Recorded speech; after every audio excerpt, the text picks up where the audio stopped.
బీజీఎన్ తెలుగు నవీకరణలకు స్వాగతం. ప్రధాని నరేంద్ర మోదీ జూలై 9న రష్యాలోని మాస్కోలో అజ్ఞాత సైనికుడి సమాధి వద్ద పుష్పగుచ్చం ఉంచి నివాళులర్పించారు. ఈ గౌరవప్రదమైన సన్న 22వ భారతదేశం రష్యా వార్షిక శిఖరాగ్ర సమావేశం కోసం రష్యాలో తన 2 రోజుల అధికారిక పర్యటనలో భాగంగా ఉంది.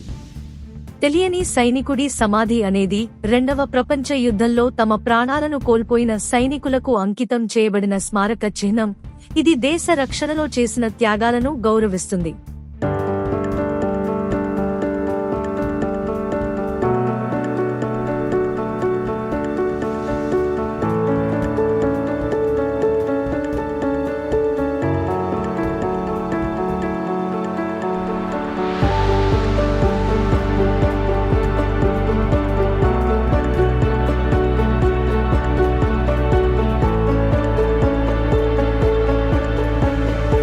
మరిన్ని అప్డేట్ల కోసం మా బిగిన్ ఛానల్ ని చూడండి.